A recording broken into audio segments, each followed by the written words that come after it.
I haven't said this in a couple months. I'm a little nervous. Okay. Yeah, you remember how to do this? Heck yeah. Hello, working people of Southwest Washington. You're finally listening to episode number 16 of Working to Live in Southwest Washington, produced by the Southwest Washington Central Labor Council. We're also a proud member of the Labor Radio Podcast Network, with nearly 100 radio shows and podcasts for working people just like you. Find out more about the network at laborradionetwork.org. I'm Shannon Myers. And I'm Harold Phillips. And before we get started, we wanted to remind you that the views and opinions expressed on this show are not necessarily the views and opinions of the Southwest Washington Central Labor Council, its affiliates unions, our guest unions, or their employers. Nobody but themselves. Well, now that we got that out of the way, hey, Shannon, it's been a while, yeah? Oh my gosh, Harold, I have missed doing our podcast, but I will tell you it has been for a good reason. I have been extremely busy with our In Solidarity Food Bank, and we've talked about it in the past. And part of the reason we started this food bank was for the support staff at the Vancouver School District, which got laid off, remember, 2 weeks before Christmas. And then Barb Plymate came in and talked to us. Remember that, Harold? That's right, yeah. So we actually had a lot of those members who didn't have full paychecks for 4 months. And so when you don't have full paychecks, it's hard to buy food. And we have served so far over 150 families, and we do that weekly.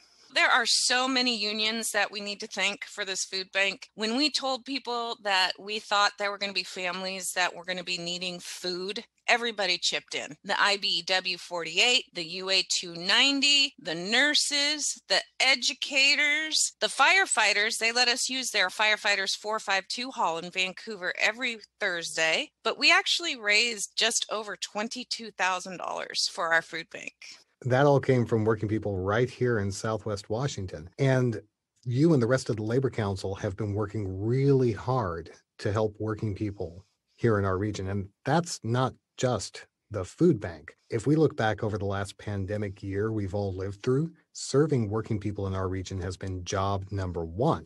So now here we are. We've passed the 1 year mark, and we're hoping we're getting close to the end. But we wanted to take a look back at all the changes the Southwest Washington Central Labor Council has made to keep serving working people in our community and what we can look forward to.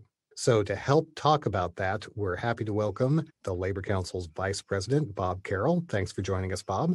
Good to be here. Glad I could do it. I'm with the International Brotherhood of Electrical Workers, Local 48. I'm a business rep with the local. And our Secretary-Treasurer, Randall Friesen. Thanks for joining us, Randall. Glad to do it and honored. Thank you. I'm with the UA Local 290 Plumbers and Pipe Fitters and the PAC Chair for UA Local 290. So let's look back at this time last year, March 2020, when things really started shutting down. Wait a second. Harold, no, What? we are not talking about the past. We're not talking about 2020 anymore. That is so f***ed. We are not going to talk about the past. We are going to talk about the future and what is happening now for working people. So wait, we're going to talk about the future and what's happening now? Yes, both at the same time. Yes. So what exactly do you mean? I am done with the past. So what do you want to talk about? It's your show, lady. Okay, so the first thing I want to talk about is, did you guys happen to see President Biden's speech about unions? Did you guys get to see it? It was about 3 minutes long. Well, wait, which one? I mean, he's made so many of them at this point. Are you talking about the one where he talked about the people in Alabama who are organizing? Today and over the next few days and weeks, workers in Alabama and all across America are voting on whether to organize a union in their workplace. This is vitally important, a vitally important choice as America grapples with the deadly pandemic, the economic crisis, and the reckoning on race, What it reveals the deep disparities that still exist in our country. And there should be no intimidation, no coercion, no threats, no anti-union propaganda. Not exactly saying Amazon workers, but going just up to that line to say that he supported them. I am just so glad that there is somebody, I don't know, the President of the United States who uses the word union, and it's not used as a bad word. It was great. I'm thankful for that and proud of that. And not only does the president talk about unions, but his staff talks about unions also, which is very refreshing. And some of that staff have actually been brought up from unions, like our new head of the Department of Labor, Marty Walsh. He was a union member and head of the Boston Building Trades Council. Is that right? I believe that's correct. A new day is dawning in support for organized labor when it comes to the White House and working people who can come together in their workplace and form unions. And I'm glad you said working people, Harold, because although we are happy that he is saying the word unions and our current administration is saying unions, unions are not just for ourselves. It's for all working people. The jobs that they're talking about, which we'll talk about later, Bob, I know you're going to bring that up. That's going to lift up a lot of people to making living wage union jobs. And it's just refreshing to hear it. So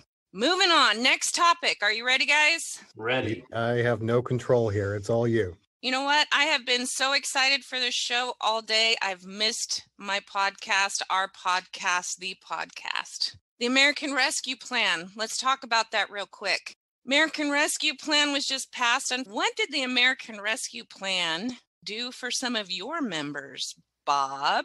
Well, it's helping to shore up the pensions that have been in the red. There may be some of our listeners who don't understand just what a crisis pensions were in. Can you explain why they needed to be saved? Several years ago, there was a law passed that said you couldn't overfund pensions. So if they were funded at more than 100%, that money had to be returned to the members in a variety of different ways. Wait. So you're saying that if a pension took in extra, they couldn't just put that in the bank to save it for a rainy day? They had to take it out of the pension? Yes, that is correct. They had to return it in the form of a 13th check to pensioners, or they raised the amount they would get per month for each of 12 months. And so that law was passed, they had to do that. And then a few years later comes the crash in 2008, and the money that pensions were making through investment went down. A lot of pensions were not funded as well. And then the workers that were putting hours into those pensions weren't working the hours. So that was a double hit. So many pensions went down. And when they went below 80%, they went into the yellow, and they had to make changes to the pension to make sure that the pension was solvent. When they went below 70%, they went into crisis mode, into red. And then they had to really make some changes to the pensions to make sure that the retirees would be able to get benefits. So the help that the federal government has given to these pensions is going to make it where they will be able to provide more monthly benefit to retirees in those plans that have been hard hit. Randall, now I remember when I was young thinking, who cares about pensions, right? You're just worried about take-home pay. If you're saving some money in a savings account, you're probably ahead of the game. But as we get older, we actually start to think about this thing called retirement. This is one of the advantages that being a union worker tends to bring, right? The idea of a pension that you can rely on in retirement. Absolutely. And the pensions that we're talking about are defined benefit plans. So when you retire for the rest of your life, you get X amount of dollars. And when these pension plans are in trouble, what ends up happening is the people that are responsible for them, they don't have to pay for it. The pensioners themselves get a pay cut. And if I've already been retired for 15 to 20 years and I'm looking at a 10% or 15% cut, it's going to be really difficult to sustain myself on that. Yeah, and I am so happy about this because all of those pensioners that you're talking about, they have been watching this for years. and wondering when are my benefits get cut or when they're going to get cut again. And now with the American Rescue Plan and this protection, they're going to be solvent till 2051. So 30 years, retirees are not going to have to worry if they're going to have a paycheck and the amount that it's going to be. So thank you very much, American Rescue Plan. And that means a lot to people who are thinking about forming unions as well. If they put together a union or if they join a union with an existing pension plan, they might not necessarily have to rely on an IRA or a 401k. They could have what Randall called a defined benefit plan. Exactly. The markets can be volatile. So with a defined benefit plan, it doesn't change with the market. You are guaranteed X amount of dollars for the rest of your life. One of the selling points of unions is to have a defined benefit plan. A lot of people say that, well, I made more money in my 401k or my IRA than this and that. When we have an economic downturn, that goes down. When we have an economic downturn, the pension doesn't go down. It stays the same as a defined benefit. It's an insurance policy for yourself.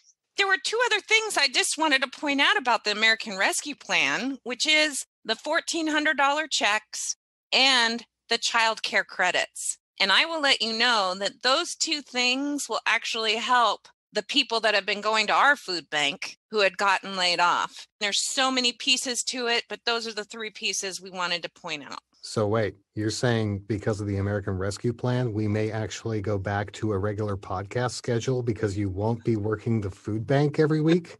Oh my gosh, yes! That is exactly right. Thank you, American Rescue Plan. We have the podcast back. But seriously, Randall was talking about how defined benefit plans can be a real reason to join a union or to form a union. And there's something else going on right now that's going to make that a lot easier too, right? Oh, yes, everybody. It is called the PRO Act. What is the PRO Act? Does that stand for something? Protecting the right to organize. And the reason that this is so important is because as Randall and Bob, and we've been saying, we have all these great benefits for being a union, but there are so many people out there who do not want us to join in solidarity and join a union, and they make it difficult for us. I think we were just talking about a certain company that's trying to make it hard for workers in Alabama to join the union, right? Yes, that is right. But that's why we need to support the PRO Act. So the PRO Act is actually legislation that is going to empower workers to exercise our freedom to organize and bargain. It's going to ensure that workers can reach a first contract quickly after a union has been recognized, meaning they voted on it, so they need a contract. We're going to end employers' practices of punishing striking workers, hiring replacement workers, and they're going to hold corporations accountable by strengthening the Labor Relations Board and penalizing employers who retaliate against working people who all they want to do is to join a union or make a union. It's going to repeal devastating right-to-work laws, which that's another show in itself, and it's going to create actual pathways for workers to form unions without fear. So if you're having harassment or any kind of issues at work, we can form a union and it will be against the law for your employer to come back and punish you for it. Pretty big stuff. And let me just add a couple of things the PRO Act does not do. There's a lot of misinformation out there about what this act is going to do to the American workforce. The PRO Act does not force employees to join a union.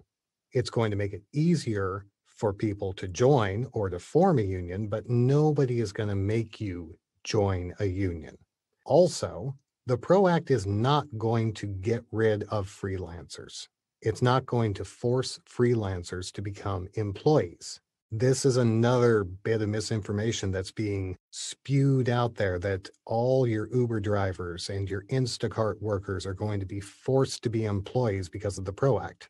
Not the case. It will make it easier for those workers to form a union if they desire to, but it's not going to go knock on these companies' door and say, you have to make these people employees. That is not something this act does.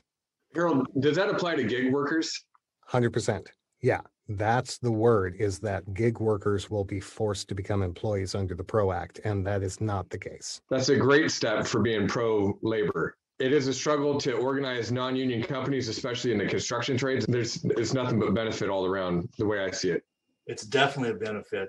Right now, it takes so long to get a first contract because the companies are not required to really bargain with their employees. The employees can vote to form the union, but the company can just drag it on forever. And then the employees will be harassed, intimidated, fired, whatever. And that dilutes the power of those that voted to join that union in the first place. Protections are vital when it comes to elections to form a union. I've heard stories from our agent organizers when they go to hold an election, the apprentices or other people that haven't been around very long get intimidated to vote no. And sometimes the votes are really close. That's why having meaningful penalties for employers who do this is such an important part of the PRO Act. And accountability. And many workers don't want to make a big splash when they vote to join the union. They want to have some anonymity, and they're taking license plates down. They're taking pictures of those that are voting or are talking to union organizers, and that takes some of that anonymity away. So the PRO Act actually allows people to vote and join a union without harassment, intimidation. So pass the PRO Act, call your senators.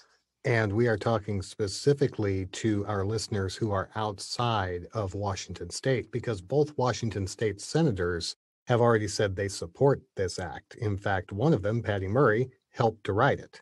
So if you're living outside Washington State, call your senators.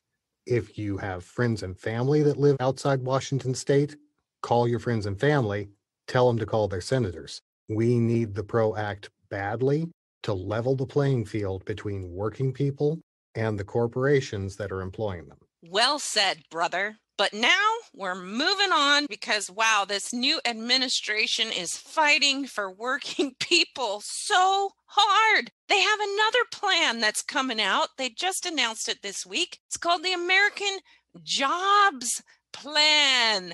And let me tell you, these jobs are not federal minimum wage, which is what, $7.65 an hour, which is ridiculous. These are living wage jobs, benefits, and union, baby, union. Well, the jobs plan there's several pieces to it, and part of it is highway and road infrastructure, little schools, broadband. There's a wide variety of infrastructures that are going to be touched on, and the IBEW is going to be at the forefront of many of those because the technology is changing. In my career, I've seen the work change so much and the technology's changed so much that it's amazing. And, the folks that are coming into the trades now are going to be starting a great career with this whole infrastructure packages that are being talked about. I'm glad you brought that out. Our amazing Senator Maria Cantwell, we just got notice from her amazing Southwest Washington staff that the I-5 bridge is number 1 on her list to get done here in Washington State. So you know what? That's local jobs, local project. Yeah, that bridge and all the infrastructure around that bridge is going to be creating thousands of jobs, because not only do they build a bridge, they'll put mass transit across it, but also there's conduits put in for fiber, for broadband infrastructure and other things like that. So a bridge is not just a bridge, it's a passageway across a river for other utilities also. To piggyback on what Bob's saying, with all the added utilities and the expansion of commerce, to get things, goods and services around town, it'll build small businesses as well. And then we have a lot of our working people that are sitting in traffic every day, not getting home to their families at a regular time. They're spending an hour and a half in traffic every night on average. So it's a better quality of life as well. And it's going to encourage other businesses to move here and more industry, especially with an expansion of high tech for those clean type jobs. I need to talk about electrification, vehicle electrification, creating electric vehicles and the charging stations and the infrastructure that would go around. There's several of the American car companies that are going 100% electric in the next few years. Yeah, I just bought a new car myself, and the fully electric felt like a really good idea until I looked at where the charging stations were. And if I was getting off the I-5 corridor, I could have a long time to go between charges. The American Jobs Plan is putting charging stations everywhere so that people can actually buy an electric vehicle, American made, without fear. That is definitely part of the plan. And the IBEW is behind that because that is work that we do now, actually, and work we want to do more of. It's going to be better for everybody. For every dollar in wages that is made on those infrastructure projects, each dollar rebounds through the economy another 2 or 3 times. So it just keeps on giving. And this is trickle up, not trickle down theory. The American Jobs Plan also has a pretty significant focus on new green projects, right? Green projects is important to bring up, Harold, because I know that there's been this idea out there that the labor unions don't support green projects. But you know what? We want to build green projects. We want to be involved in this transition, don't we, Bob? Yes, we do. And an example of one of those projects is a 152 megawatt AC solar field that's being built now. Another example is pump storage. It's basically a water battery to create electricity when extra is needed. What it is there's a reservoir up high, and they pump the water back up the hill and then run it back down the pipe to run turbines. We're proponents of redundant power sources. One of the things that we've been trying to express with the UA is to have redundant energy sources and not cut out existing infrastructure that we already have. Natural gas being one of those, there's ways to clean up natural gas and add hydrogen. You can add 15 to 20% into natural gas without changing your appliances or anything. With current legislation, there's a zero natural gas policy in place. It'll delete existing infrastructure of thousands of miles of piping that already exist that is cleaner than coal, cleaner than oil. It's not your typical fossil burning fuel. You can't just shut off a valve and turn on a switch. That power has to come from someplace. And there is a need for greener energy. To get there, there's not a direct path. There needs to be more transition rather than shutting something off and turning something else on.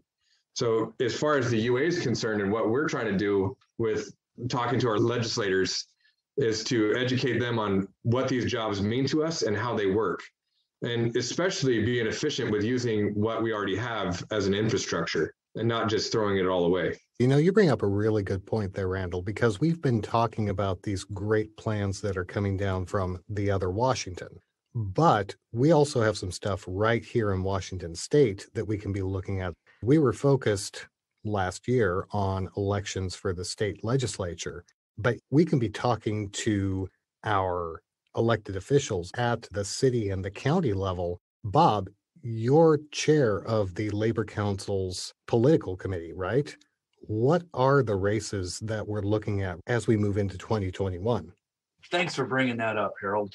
Yeah, Vancouver City Council has got the mayor's seat and some of the council positions they're running this year. And school boards are very important because we need to get people into these school boards that can help get our kids educated in a positive manner. Oh, don't get me started on how important school boards are, Bob, because we have some levy situations in some of our school districts, such as Battleground, where we need good school board members to try to push through a levy. And we're going to talk about this hopefully in our next show about school levies, why they're important, and why Battleground is falling behind in our area because they're not passing levies for their school districts. Even aside from that, I think school board seats are especially important as we have kids moving out of this hybrid situation and into full-time schooling. We've seen all through the pandemic how the teachers' unions have worked to negotiate with these districts to try and keep everybody safe. Who we have on the school board makes a big difference in how those negotiations come out. It also makes a difference on layoffs, like our Vancouver school district. Absolutely.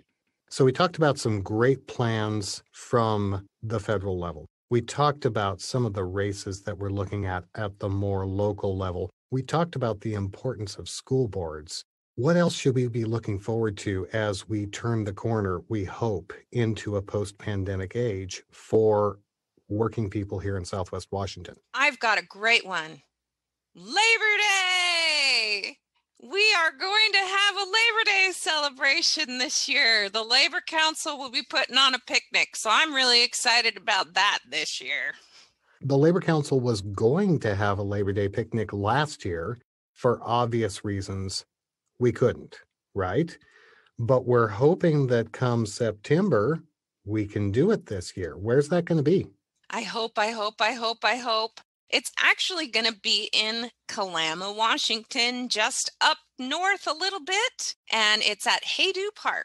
Yeah, Labor Day is a great time. Our elected officials come out and celebrate labor, working people. Our candidates come out of the woodworks and say hi to everybody. It's just a day to relax and reflect on what those have done before us and to celebrate their lives and their legacies.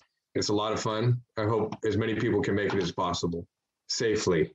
And so there are so many unions that are involved, so you get a different feel of other members or that you do when you have conversations with them at Labor Day. Of course, a couple of beers loosen up a little bit and everybody's having a good time. Yeah, but we live in Southwest Washington, which is right across the river from Portland. And doesn't Portland have its own big Labor Day picnic? Oh my gosh, yes they do. It's at Oaks Park and there's like 15,000 people there and it takes you 3 hours to get in and out of that complex. Oh, and we are not Portland. We are Southwest Washington, so we have our own picnic in Kalama. It's a family atmosphere, lots of kids' games, barbecues, all that good stuff. So come check it out. And that 3 hours in and out is just on the I-5 bridge, not even until you get to the park. And Shannon got banned from that one anyway, so we don't want to go there. Well, I wasn't banned. There is one other big event the Labor Council is doing. It's kind of way out into the future. It's like the beginning of 2022, right? Are you talking about our Labor dinner? Could be. Oh, yes. At the beginning of 2022, February 4th, 2022, at the Vancouver Hilton, which is our amazing union hotel here in Vancouver, we are holding our Labor Awards dinner to recognize amazing working people here in Southwest Washington that have done good things for the labor movement. And so that the IBW doesn't get jealous, they get participation trophies. Everybody wins something. So as we wrap this up, we talk about the Southwest Washington Central Labor Council a lot, but what Randall and Bob are bringing to this is really what this organization is about. Members of different unions coming together, working together, and also giving each other a ration of shit. All joking aside, I'm very thankful for all of my friendships and our friendships with all the different unions, especially within the building trades. We do squabble sometimes like any other good family does, but I'm truly thankful for all my friends and everybody that I'm involved with in this movement. We are stronger together.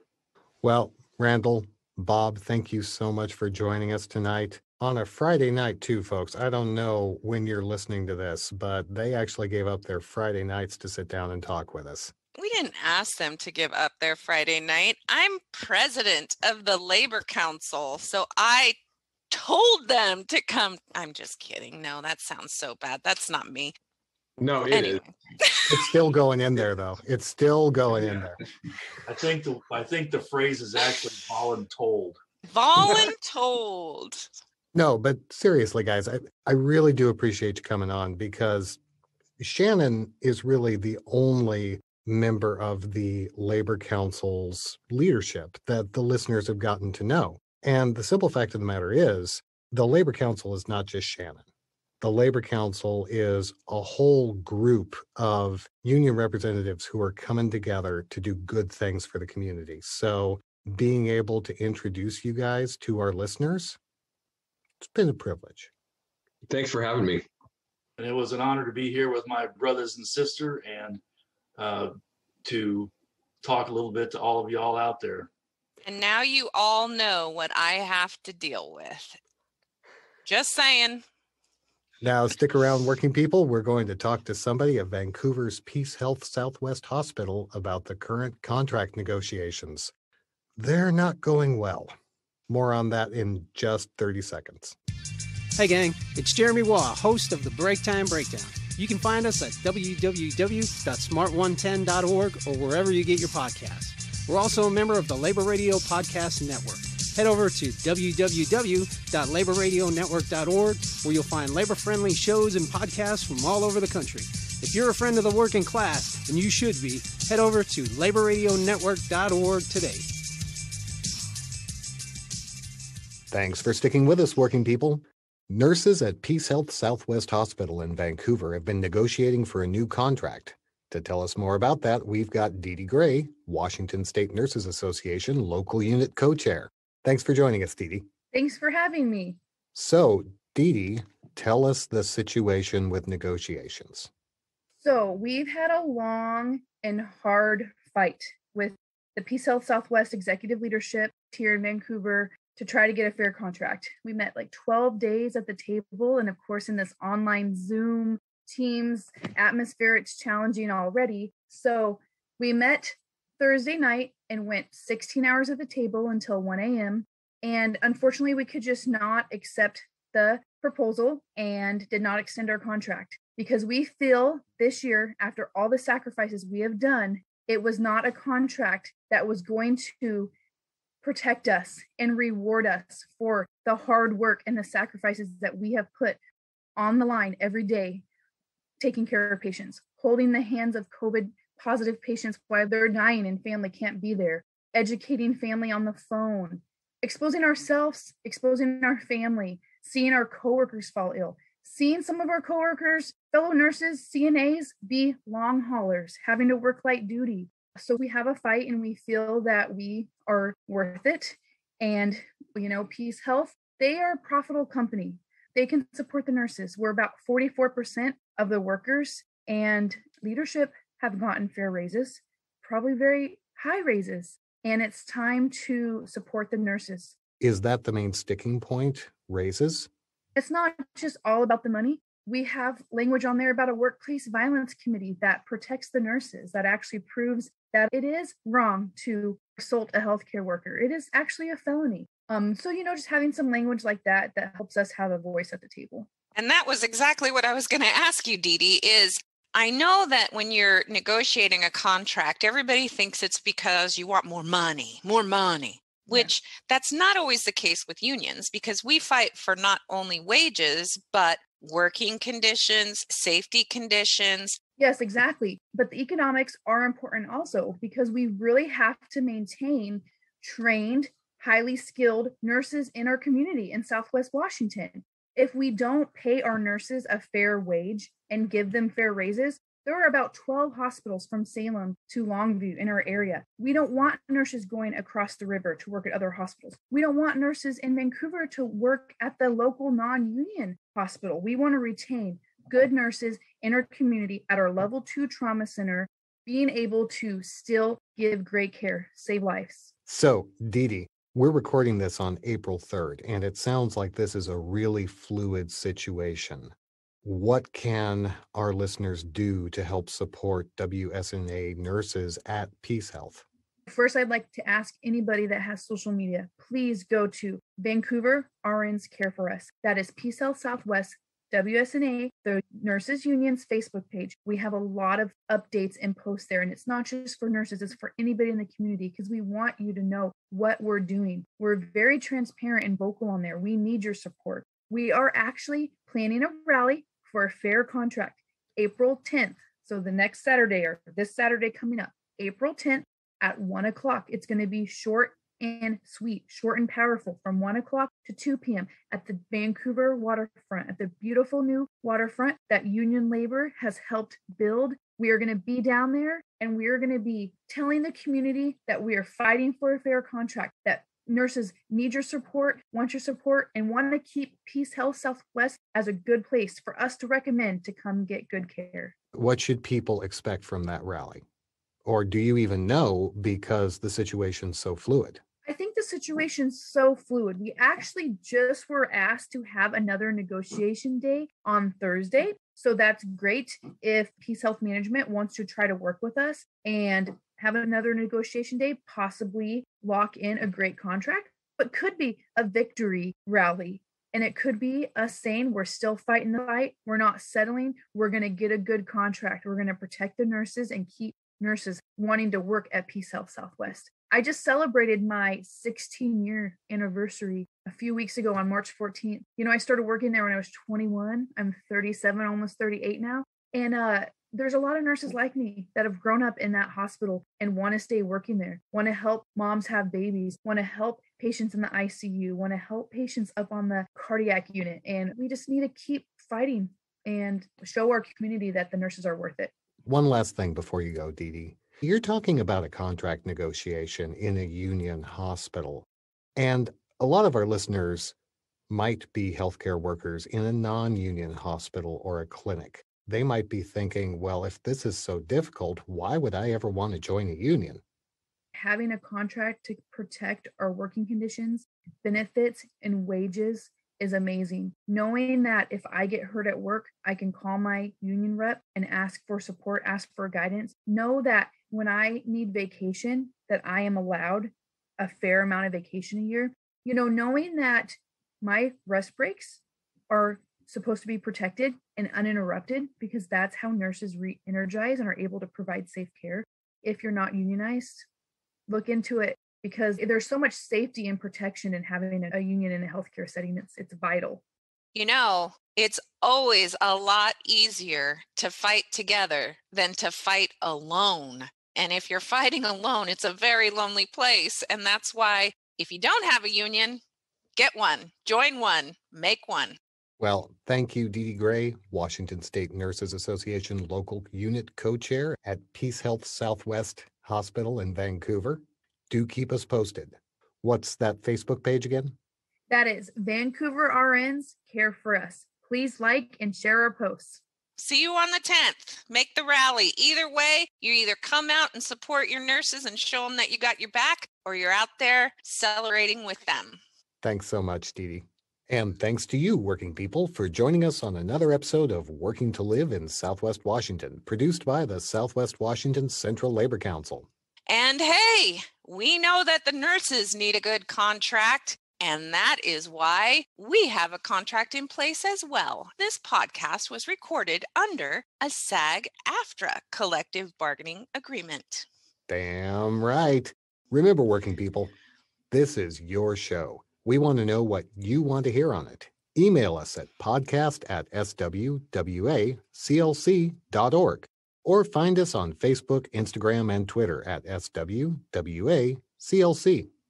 And don't forget to subscribe to our show. And since it is the month of April, which is my birthday month, please give me a gift and hit that subscribe button and share it with your friends and neighbors. And while you're at it, give us 5 stars or 5 happy nurses wearing Crocs or whatever your podcast platform of choice gives you to say you like what we're doing here.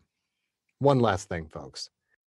We talked about a lot of great things happening right now because of new leadership in DC and because of things changing from the way they were last year. But there's a few things that haven't changed. Namely, the virus is still out there. Even though more and more people are getting vaccinated, we have to make sure that we don't let down our guard. So please keep those masks on, keep washing your hands, keep distance from each other like Shannon and I are now over Zoom. And I'll tell you what, I am so excited about the future. I am excited that we are on a path to help out working families. And it's already starting to come down and show. So what will the labor movement be doing over the next couple years? We are going to be watching our elected officials and making sure that they are doing what they need to do for working people, for Americans who need help, who want the American dream, because the American dream is not that big. You know, it's having a house, maybe a car, raising a family, and not having to worry about where you're going to get your next paycheck or your next meal. That's as basic as it gets. And that is what we're striving for. And I think we're on the path to accomplish that. She's absolutely right, folks. That's another way that we can't let down our guard. Just because the election is over doesn't mean we shouldn't be watching what our leaders are doing and letting them know if they're not standing up for working people. So keep those emails handy, sign those petitions, let our leaders know that you like what they're doing for working people or that they'd better stand up for working people. Call your friends and family in other states. Tell their senators, vote for the PRO Act. Yeah, make sure your friends and family are calling in. Pass the PRO Act. Every single one of us should have the right to organize and be a part of a union if we choose to. And also, don't forget about our local elections coming up. We've got a lot of school board races, city council, and mayor. So don't forget those as well, because local politics are even more important than DC politics. But there's some good things in DC politics. I've long said America wasn't built by Wall Street. It was built by the middle class, and unions built the middle class. Unions put power in the hands of workers. They level the playing field. They give you a stronger voice for your health, your safety, higher wages, protections from racial discrimination and sexual harassment. Unions lift up workers, both union and non-union, and especially black and brown workers. I've made it clear when I was running that my administration's policy would be to support unions organizing and the right to collectively bargain. I'm keeping that promise. You should all remember the National Labor Relations Act didn't just say that unions are allowed to exist. It said that we should encourage unions. So let me be really clear. It's not up to me to decide whether anyone should join a union. But let me be even more clear. It's not up to an employer to decide that either. The choice to join a union is up to the workers. Full stop. Full stop. Today and over the next few days and weeks, workers in Alabama and all across America are voting on whether to organize a union in their workplace. This is vitally important, a vitally important choice as America grapples with the deadly pandemic, the economic crisis, and the reckoning on race. What it reveals the deep disparities that still exist in our country. And there should be no intimidation, no coercion, no threats, no anti-union propaganda. No supervisors should confront employees about their union preferences. You know, every worker should have a free and fair choice to join a union. The law guarantees that choice. And it's your right, not that of an employer. It's your right. No employer can take that right away. So make your voice heard. God bless you all, and may God protect the workers and their families who are trying to figure out how to make it fairly. Thank you. The sun is shining out there, but that doesn't mean it's time to kick back and relax, folks. We got a lot of work to do. We'll see you soon. Bye.